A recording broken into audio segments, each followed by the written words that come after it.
अगर गधा हारा तो हमारी जीत से कुछ लाभ नहीं, लोग कहेंगे क्या जीते, गधे से जीते, और बदनामी होगी। अगर गधा जीत गया भूल चूक, गधा ही है, इसका क्या भरोसा, दुलत्ती मारे या कुछ हो जाए और कभी जीत जाए संयोग से, तो हम सदा के लिए मारे गए। हम नहीं मारे गए, हमारी संतति भी मारी गई, फिर सदा के लिए सिंहों का सिर झुक जाएगा। छोटे से नहीं लड़ना। मैं भी तुमसे यही कहता हूं, छोटे से मत लड़ना। लड़ना हो तो कोई बड़ा दुश्मन चुनना, जितना बड़ा दुश्मन चुनो उतना लाभ है। लड़ना हो तो धूम्रपान मत चुनना, ध्यान चुनना। लड़ो तो सिंह से लड़ो, हारे तो भी कहने को तो रहेगा कि सिंह से हारे।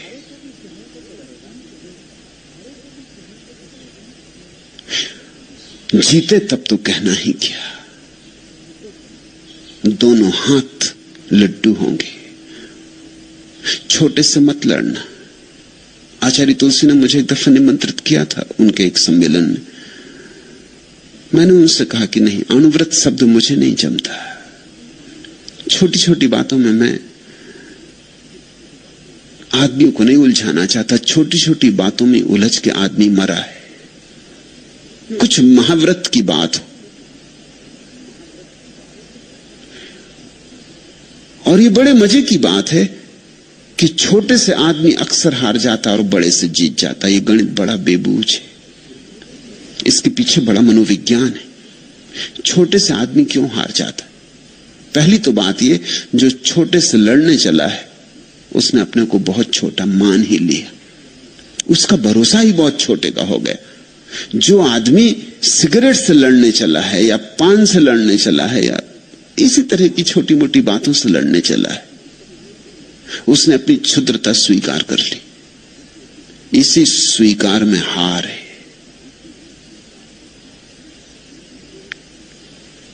समझदार आदमी सिगरेट से लड़ता नहीं। अगर नहीं पीना है तो सिर्फ छोड़ देता, लड़ता नहीं। नहीं पीना तो नहीं पीता, कौन कहता है कि पियो, सिर्फ छोड़ देता है बिना लड़े। उसे बात दिख गई कि नहीं जस्ती, कोई सार नहीं है, उस अंतर्दृष्टि में ही छूटना हो जाता। बिना लड़े हो जाए तब तो ठीक। जो आदमी कहता है लंगोटी बांधूंगा, दंड बैठक लगाऊंगा, इससे लड़ूंगा, वो पहले से हारने की बात पक्की हो गई उसकी। वो पहले ही से डरा हुआ है, वो घबरा रहा है, उसकी घबराहट उसे कपा रही है। वो जानता है कि मैं जीतने वाला नहीं। वो जानता है कि घड़ी भर सिगरेट न पीऊंगा तलफ उठेगी, फिर क्या होगा। ऐसा हुआ। पहला आदमी उत्तर ध्रुव पर पहुंचा था, तो उसने जब लौट के अपने संस्मरण लिखे तो उसने संस्मरणों में लिखा कि हमें सारी सबसे बड़ी कठिनाई तब आई जब सिगरेट चुक गई। भोजन कम हो गया तो लोग एक बार भोजन करने को राजी थे, मगर जब सिगरेट चुक गई तो बड़ी मुसीबत खड़ी हो गई। लोग जहाज की रस्सियां काट काट के पीने लगे, रस्सियां।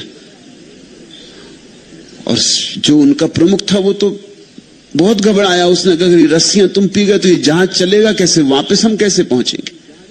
रस्सियों को बचाना मुश्किल हो गया, क्योंकि अधिक तो धूम्रपान करने वाले लोग थे। वो रात में उठाएं, चोरी से रस्सी काट के पी जाएं। और कोई चीज पीने की थी भी नहीं जहाज पर, रस्सियां ही थी जो जिनमें से धुआं निकल सकता था। बामुश्किल वो लौट पाए उन रस्सियों को किसी तरह बचा बचा के। एक आदमी ये पढ़ रहा था अखबार में, हाथ में सिगरेट लिए। उसे ख्याल आया कि अगर मैं भी उस यात्रा में होता और वो श्रृंखलाबद्ध धूम्रपान करने वाला था, चेन स्मोकर था, एक सिगरेट से दूसरी जलाए, दूसरी से तीसरी जलाए, सिगरेट हाथ से छूटे ही नहीं। अभी भी अखबार पढ़ रहा था, लेकिन उसे लगा कि अगर मैं उस यात्रा में होता तो क्या मैंने भी जहाज की गंदी रस्सियां पी होती, मैंने भी। और उसने हाथ से सिगरेट छोड़ दी।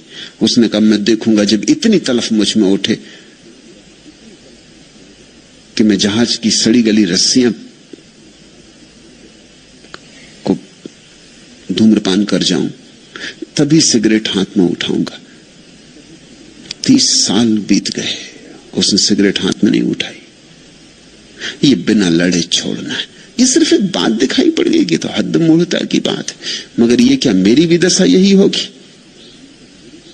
ऐसा सोचते ही सिगरेट हाथ से छोड़ दी कहना शायद ठीक नहीं, छूट गई। लड़ा नहीं। सिगरेट और माचिस सदा टेबल पर रखी रही 30 साल तक, जब तक वो मरा नहीं। इस प्रतीक्षा में रहा कि उस दिन पीऊंगा जिस दिन ऐसी दशा हो जाएगी कि अब कुछ भी पी सकता हूं, मगर वो दशा कभी नहीं हुई। और वो बहुत हैरान हुआ, तलफ उठी ही नहीं। तुम तलफ उठने के पहले ही माने हो कि उठेगी, उठने ही वाली है, बचना मुश्किल है। तुम्हारी मान्यता ही तुम्हें भरमा रही। छोटे छोटे क्षुद्र बातों से मत लड़ना। और बड़ी तो एक ही बात है, लड़ना हो तो परमात्मा के लिए लड़ना, लड़ना हो तो ध्यान के लिए लड़ना, वहां पूरी ऊर्जा लेकर लड़ना।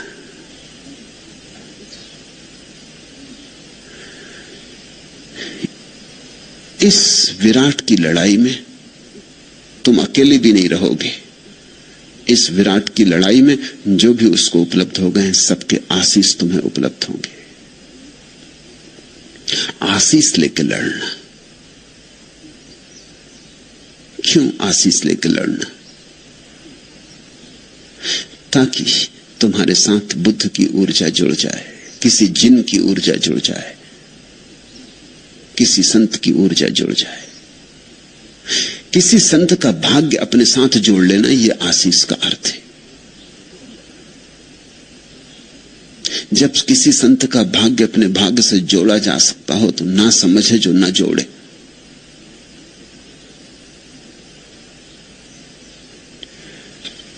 बुद्ध का आशीष लिया, चाहते थे ध्यान की गहराइयों में उतरना है। समाधि से कम उनका लक्ष्य नहीं था, इससे कम लक्ष्य रखना भी नहीं, छोटे छोटे लक्ष्य रखना ही नहीं। दूर आकाश के तारे पे आंख होनी चाहिए। और अगर तुम्हें 2 मील जाना हो तो 10 मील जाने का संकल्प होना चाहिए, तो 2 मील पहुंचोगे।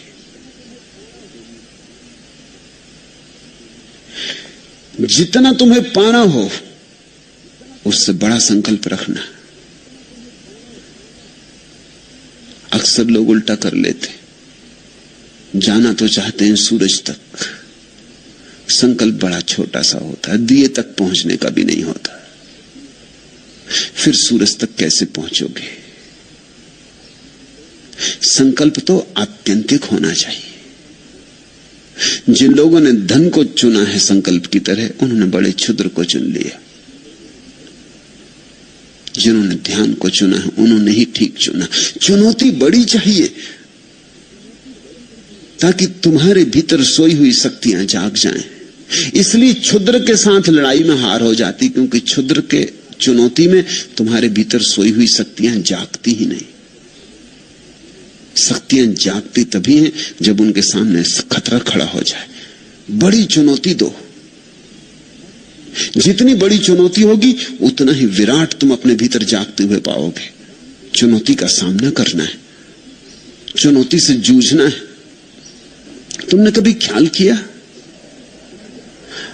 अगर किसी कठिनाई के समय में तुम जूझ पड़ते हो तो तुम्हारे भीतर बड़ी ऊर्जा होती जैसी सामान्यता नहीं होती। समझो कि घर में आग लग गई, तुम थके मांदे आए थे कि 7 दिन से यात्रा कर रहे थे और सारा शरीर टूट रहा था, और तुम बिल्कुल थके मांदे थे और भूखे थे और चाहते थे कि किसी तरह भोजन करके गिर पड़ो बिस्तर में और खो जाओ 2 दिन के लिए बिस्तर में, 2 दिन उठने ही नहीं। घर आए, खाने की तो बात दूर, देखा कि घर में लपटें लगी, आग जल रही, सब भूल गए। 7 दिन की थकान, शरीर का टूटा फूटा होना, भूख, निद्रा सब गई। एक क्षण में कोई ज्योति तुम्हारे भीतर भभक के उठी, एक ऊर्जा उठी, तुम जूझ गए। अब शायद तुम रात भर आंख से लड़ते रहो और नींद नहीं आएगी। और पहले तुम सोच रहे थे कि घड़ी भर भी अगर मुझे जागना पड़ा, भोजन के तैयार होने के समय की प्रतीक्षा करनी पड़ी, तो मैं सो जाऊंगा, गिर जाऊंगा। क्या हुआ? कहां से ये ऊर्जा आई? एक बड़ी चुनौती सामने खड़ी हो गई। उस बड़ी चुनौती के कारण ये ऊर्जा आई। चुनौतियां चुनना बड़ी कुशलता की बात है, और अगर चुनना ही हो तो आत्यंतिक कहो उसे समाधि, निर्वाण, मोक्ष, परमात्मा, जो नाम देना चाहो। मगर जो परमात्मा को पाने की प्रबल अभीप्सा से जग खड़ा होता है, उसके भीतर सोई हुई अंतस्थल की सारी शक्तियां जगाती, उसकी जड़ें तक कब जाती, उसके भीतर जो भी छिपा है सब प्रकट हो जाता है। क्योंकि इस बड़ी चुनौती के सामने अब कुछ भी छिपा के नहीं रखा जा सकता, अब तो सभी दांव पर लगाना होगा तो ही यात्रा हो सकती। इसलिए कहता हूं कि छोटी मोटी चीज से लड़ोगे तो हारोगे, क्योंकि तुम्हारी सोई हुई शक्तियों को चुनौती नहीं मिलती। अब सिगरेट नहीं पीना, ये बात ही सुनकर कोई तुम्हारी आत्मा जागने वाली, आत्मा कहेगी कि पियो ना पियो ठीक है, क्या फर्क पड़ता है। कि नमक नहीं खाएंगे आज, कि आज भोजन में घी नहीं लेंगे, इन सब क्षुद्र बातों से कुछ भी नहीं होता। कि पानी छान के पिएंगे, कि रात पानी नहीं पिएंगे, इन सब क्षुद्र बातों से कुछ भी नहीं होता। ऐसी कोई चुनौती की तीर की तरह छुप जाए, चुभ जाए, कि चली जाए भीतर तक, कि सारे सोए हुए अंतस्थल को कपा दे, झंझावात की तरह आए, तूफान की तरह आए और तुम्हें उठा जाए। उसी उठने में पहुंचना है। लेकिन फिर भी काश आशीष भी मिल जाए, उनका जो पहुंच गए, उनका जिन्होंने पा लिया है, उनके हाथ का सहारा मिल जाए, तो हार का कोई कारण नहीं।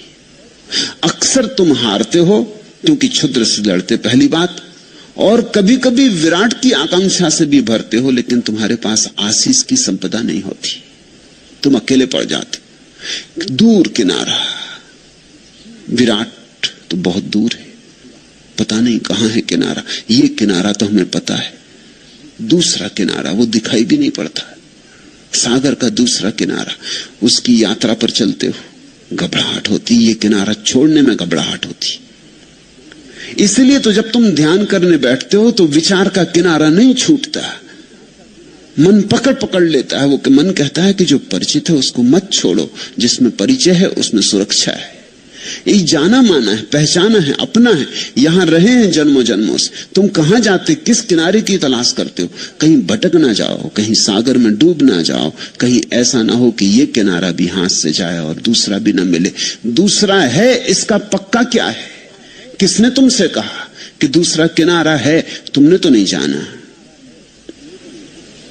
कहीं ऐसा ना हो कि तुम किसी प्रवंचना में पड़ गए हो, कि किसी झूठे सपने ने तुम्हें पकड़ लिया है। मन तुम्हारी सुरक्षा के लिए कहेगा रुके रहो इसी किनारे पर, विचार के तट पर ही रुके रहो। विचार है यह किनारा, ध्यान है वह किनारा। विचार है संसार, ध्यान है परमात्मा। तो तुमने देखा, तुम ध्यान करने बैठते हो कितने विचार उठते, ज्यादा उठते, उससे ज्यादा उठते हैं जितना जब तुम ध्यान करने नहीं बैठते। 24 घंटे 1000 काम में लगे रहते हो, इतने विचार नहीं सताते। घंटे भर आंख बंद करके बैठ जाओ आसन लगा के, तुम एकदम हैरान हो जाते हो कि मामला क्या है। क्या विचार प्रतीक्षा करते थे कि करो बच्चों ध्यान करो, फिर तुम्हें बताएंगे। सब तरफ से टूट पड़ते, सब दिशाओं से हमला बोल देते, जैसे प्रतीक्षा में थे कि करो ध्यान तो मजा चखाएं। आने लगते सब तरह के विचार, धन के, वासना के, काम के, राजनीति के, यह वह कूड़ा करकट सब अखबार उड़े आते। सब एक दिशा से नहीं, सब दिशाओं से हमला हो जाता, एकदम घिर जाते दुश्मनों में। थोड़ी देर में थक के उठाते हो, सोचते हो इससे तो हम जब काम में लगे रहते हैं तभी कम विचार होते, ये तो चले थे निर्विचार होने और विचार के झंझावात से घिर गए। ऐसा क्यों होता है? इसलिए होता है कि मन तुम्हारी सुरक्षा कर रहा। मन कह रहा कहां जाते हो, जिस लक्ष्य का कोई पता नहीं, जहां तुम कभी गए नहीं, जिसका कोई स्वाद नहीं,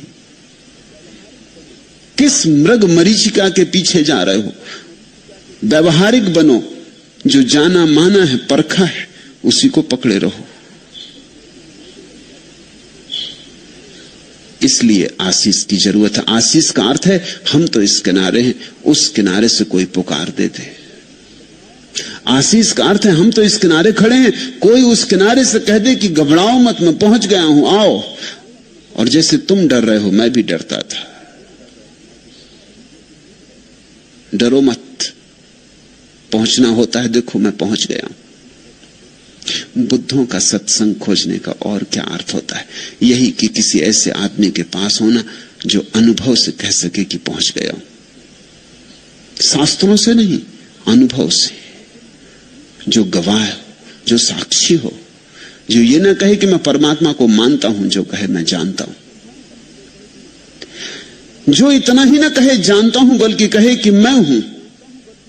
ये तीन अवस्थाएं हैं, मानना, जानना, होना। मानना बहुत दूर है, वो इसी किनारे खड़ा आदमी जो मानता है, उसे पता नहीं है। अंधा आदमी जैसे रोशनी को मानता है कि होनी चाहिए, होगी, इतने लोग कहते हैं तो जरूर होगी, मगर संदेह तो उठते ही रहेंगे, क्योंकि उसने तो जाना नहीं, उसने तो देखा नहीं, पता नहीं लोग झूठ ही बोलते हो। लोगों का क्या भरोसा? अपने अनुभव के बिना जानना कैसे हो, मानना भी कैसे हो? तो मानना भी थोथा होता है, सब मानना थोथा होता है, सब विश्वास अंधविश्वास होते। फिर एक आदमी है जिसकी आंख खुली और जिसने देखा, और देखा कि हां रोशनी है, वृक्षों पे नाचती हुई किरणें देखी, आकाश में उगा सूरज देखा, रात में घिरा आकाश चांद तारों से भरा देखा, देखे फूल, हजार हजार रंग देखे, आकाश में खिले इंद्रधनुष देखे, देखा सब, और कहा कि नहीं है, ये जानना हुआ। इसके आगे एक और स्थिति है, जब आदमी जानता ही नहीं, आंख ही नहीं हो जाता, बल्कि रोशनी ही हो जाता, जब स्वयं प्रकाश रूप हो जाता। इसलिए बुद्ध को हम भगवान कहते, महावीर को भगवान कहते। जाना ही नहीं, हो गए, जो जाना वही हो गए। जानने में थोड़ी दूरी होती, मानने में तो बहुत दूरी होती, जानने में थोड़ी दूरी होती। देख रहे हैं वह रहा प्रकाश, हम खड़े यहां, फिर धीरे धीरे दूरी मिटती जाती, मिटती जाती, और जो जाना जा रहा है और जो जानने वाला है एक ही हो जाते। ज्ञाता और ज्ञेय का भेद गिर जाता है, वही परम ज्ञान है। ऐसे किसी व्यक्ति का आशीष मिल जाए तो तुम्हारे भीतर उत्साह और उमंग भर जाती, श्रद्धा का सूत्रपात होता है, संवेग पैदा होता है। कोई पहुंच गया है तो हम भी पहुंच सकते हैं, कोई पहुंच गया है तो दूसरा किनारा है। इसलिए आशीष मांगने आए थे।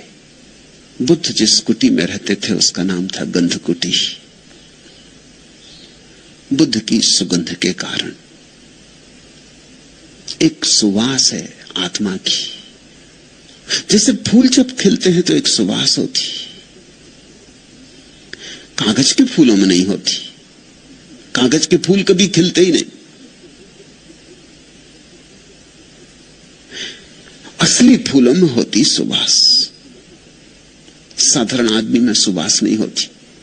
वो करीब करीब कागज का फूल है। कागज का क्योंकि उसने सब झूठ का जाल अपने चारों तरफ बना रखा है। उसने दूसरों को धोखा दिया, अपने को भी धोखा दे लिया। प्रवंचक है, मिथ्या है, झूठ ही झूठ की परतें, सच उसमें खोजे से नहीं मिलता। कितना ही खोदो, एक झूठ के बाद दूसरा झूठ, दूसरे झूठ के बाद तीसरा झूठ। कितना ही खोदो, एक मुखौटा, दूसरा मुखौटा, मुखौटे पे मुखौटे। उसके असली चेहरे का पता नहीं चलता कि असली चेहरा क्या है। और ऐसा नहीं कि तुम्हें पता नहीं चलता, उसे खुद भी पता नहीं रहा है, उसे खुद भी अपने असली चेहरे का पता नहीं। बुद्ध की परंपरा में भिक्षुओं से निरंतर कहा गया, अपने असली चेहरे की खोज करो। वह चेहरा जो जन्म के पहले तुम्हारा था और मृत्यु के बाद फिर तुम्हारा होगा, उस चेहरे की खोज करो। जो चेहरे जिंदगी ने तुम्हें दे दिए, इन चेहरों को उतार के रखो। ये सब चेहरे झूठ है। बच्चा पैदा हुआ तब न तो हिंदू होता, न मुसलमान, न ईसाई, न जैन, न बौद्ध। ये असली बात है। फिर उसके ऊपर एक चेहरा हमने टांग दिया कि हिंदू, ये मुसलमान, ये ईसाई। फिर हिंदू में भी ब्राह्मण की, शूद्र की, क्षत्रिय की, वैश्य। फिर ब्राह्मणों में भी कानकुब्ज ब्राह्मण कि देशस्थ की कोकणस्थ। फिर रोग पर रोग है, बीमारियों पर बीमारियां हैं। खोजते चले जाओ चेहरे पे चेहरे, इसका असली चेहरा पता ही नहीं चलेगा। जब ये पैदा हुआ था तब इसे ये भी पता नहीं था कि मैं स्त्री हूं या पुरुष। तब ये बस था, तब इसे कुछ पता नहीं था। इसका देह भाव नहीं था, सिर्फ आत्म भाव था, मैं हूं, बस इतना था। अब ये स्त्री है, पुरुष है, हिंदू है, मुसलमान है, गरीब है, अमीर है, ज्ञानी है, अज्ञानी है, साधु है, असाधु है। ये सब चेहरे, ये सब चेहरे इसने खरीदे बाजार से। स्कूलों में बिकते, कॉलेजों में बिकते, यूनिवर्सिटीज में बिकते, सब तरफ चेहरे बिकते। अब ये एमए हो गया, अब ये पीएचडी हो गया, अब ये डीलिट हो गया। यहां इस आश्रम में तुम्हें बहुत से पीएचडी बुहारी लगातू मिल जाएंगे। उन्होंने चेहरा उतार के रख दिया, तुम पहचान भी नहीं सकोगे कि पीएचडी है। बुहारी लगाते, उतार के रख दिया चेहरा। अभी एक युवती आई, मेडिसिन में पीएचडी है। मैंने उससे कहा कि तेरा क्या इरादा है? उसने कहा कि बस मुझे झाड़ू लगानी। किसी को मैं बताना भी नहीं चाहती कि मैं पीएचडी हूं मेडिसिन में, मुझे डॉक्टर नहीं बनना।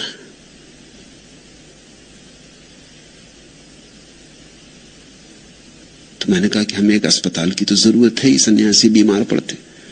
तो उसने कहा अस्पताल में बुहारी लगा दूंगी, मगर नहीं, ये चेहरा मैं नहीं चाहती। मैं इतने दूर से सिर्फ यहां बुहारी लगाने आई। चेहरे उतारने पड़ते, उतार कर रख देने पड़ते। पश्चिम से युवक युवतियां संन्यास लेते हैं आके, वो कहते हैं अजीब बात है, हिंदुस्तान में जो मिलता है पहले यही पूछता है, डिग्री क्या, कहां तक पढ़े हो। ये बेपढ़े लिखों के सवाल है। ये पढ़ा लिखा आदमी नहीं पूछता ये बात। पढ़ा लिखा इसको क्या पूछेगा, ये बेपढ़े लिखों के सवाल है। हिंदुस्तान तो बड़ा अजीब है, कहते हैं बड़ा आध्यात्मिक है, दिखता नहीं। तुम लोग मिले नहीं, ट्रेन में मिल जाए, पूछते हैं क्या काम करते, क्या तनख्वाह, ऊपर से क्या मिलता। एक तो तनख्वाह पूछना ही अपमानजनक है। किसी आदमी की तनख्वाह नहीं पूछनी चाहिए, क्योंकि हो सकता है बेचारे की छोटी तनख्वाह हो और कहने में संकोच हो और झूठ बोलना पड़े। उसकी नौकरी छोटी मोटी हो, वो क्लर्क हो कि किसी प्राइमरी स्कूल में मास्टर हो। अब तुम उसकी भद्द करवाने पर राजी हो। या तो वो सच बोले तो अपमानजनक मालूम पड़ता है, या झूठ बोले तुम उसे झूठ बोलने का उत्तेजना दे रहे, फिर तनख्वाह क्या मिलती। और इतने तक चैन नहीं है आध्यात्मिक लोगों को, आखिर में पूछते हैं ऊपर भी कुछ मिलता है कि नहीं। अगर ऊपर मिलता तो नौकरी अच्छी। हद हो गई। ऊपर मिलने का मतलब क्या होता है? चोरी, बेईमानी, रुश्वत। ये सब थोथे चेहरे हैं, और इन थोथे चेहरों पर हमें बड़ा भरोसा है।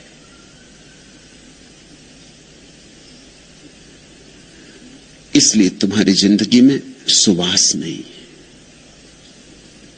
कागज के फूलों में गंध नहीं होती। तुम्हारा असली फूल तो मरा जा रहा है, तुम्हारा गुलाब का फूल तो सड़ा जा रहा है। कागज के फूलों ने चारों तरफ से उस पर घेरा डाल दिया है, उसको सांस लेने की सुविधा नहीं है।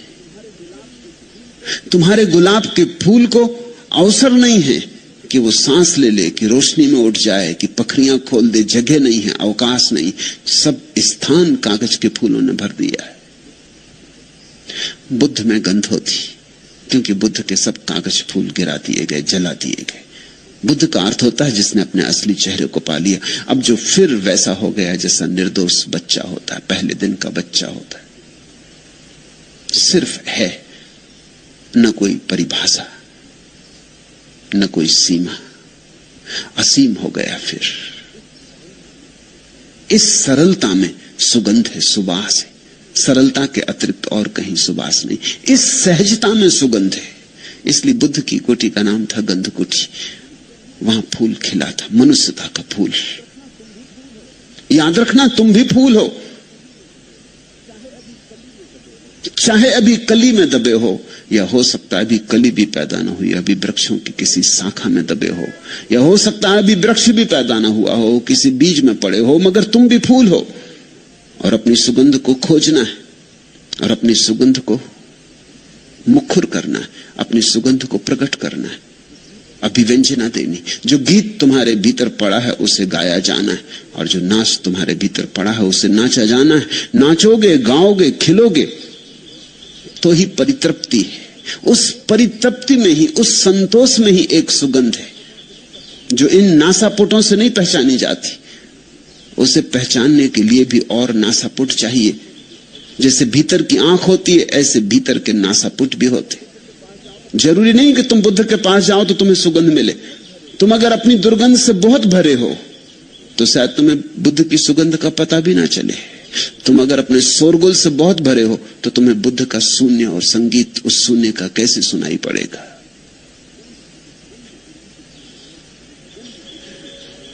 गंध कुटी के चारों ओर जूही के फूल खिले थे। शास्ता ने उन भिक्षुओं को कहा, भिक्षुओं, जूही के खिले इन फूलों को देखते हो? एक फूल तो बुद्ध का खिला था, मगर शायद अभी ये भिक्षु उसे नहीं देख सकते, इसलिए मजबूरी है। और बुद्ध को कहना पड़ा, भिक्षुओं, इन जूही के खिले फूलों को देखते हो? ये सुवासित फूल, इन पर ध्यान दो।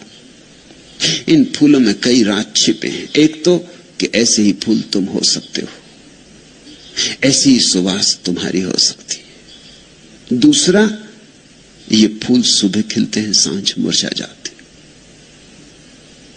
ऐसा ही ये मनुष्य का जीवन है। इसमें मोह मत लगाना। ये आया है, ये जाएगा। इस पे मुट्ठी मत बांधना। इसके साथ कृपणता का संबंध मत जोड़ना। ये तो आया है और जाएगा। जन्म के साथ ही मृत्यु का आगमन हो गया है। ये फूल अभी कितने खुश दिखाई पड़ते, सांझ मुरझा जाएंगे, गिर जाएंगे, धूल में खो जाएंगे। ऐसा ही जीवन है। जो जीवन को पकड़ना चाहता है वो सदा दुख में ही रह जाता है। जीवन को पकड़ो मत, ये पकड़ा जा नहीं सकता, बहता है बहने दो। इसे समझो, ये ध्यान की आधारशिला है। तुम्हारे जीवन का दुख क्या है? तुम्हारे जीवन का मौलिक दुख यही है कि जो रुकेगा नहीं उसे तुम रोकना चाहते हो। तुम्हारे जीवन का मौलिक दुख यही है कि जो नहीं होगा उसे तुम करना चाहते हो, जो हो ही नहीं सकता। जैसे तुम जवान हो तो तुम सदा जवान रहना चाहते हो, ये हो ही नहीं सकता तो दुखी होने वाले हो। दुख कोई तुम्हें दे नहीं रहा है, तुम अपना दुख पैदा कर रहे हो। जवान को बूढ़ा होना ही पड़ेगा, इसमें कुछ बुराई भी नहीं, प्रवाह है। जवानी का अपना सौंदर्य है, बुढ़ापे का अपना सौंदर्य। और अगर बुढ़ापा तुम्हें कुरूप दिखाई पड़ता है तो उसका एक ही कारण है कि ये बूढ़ा आदमी अभी भी जवानी को पकड़ने की कोशिश में होगा जो उसके हाथ से छूट गई, इसलिए बुढ़ापे का निश्चिंत भोग नहीं कर पा रहा है। नहीं तो बचपन का अपना सौंदर्य है, जवानी का अपना सौंदर्य, बुढ़ापे का अपना सौंदर्य। और ध्यान रखना, बुढ़ापे का सौंदर्य सबसे बड़ा सौंदर्य, क्योंकि सबसे अंत में आता है। वो फूल आखिरी है। इसलिए तो इस देश में हम बूढ़े को आदर देते। सब बूढ़े आदर के योग्य होते नहीं, इसे जान के भी देते। मान्यता भीतर यह है कि अगर कोई आदमी बचपन में पूरी तरह बचपन जिया हो और जब बचपन चला गया तो पीछे लौट के ना देखा हो, दो आंसू ना बहाए हो उसके लिए। जवानी में पूरी जवानी जिया हो और जब जवानी चली गई तो लौट के ना देखा हो,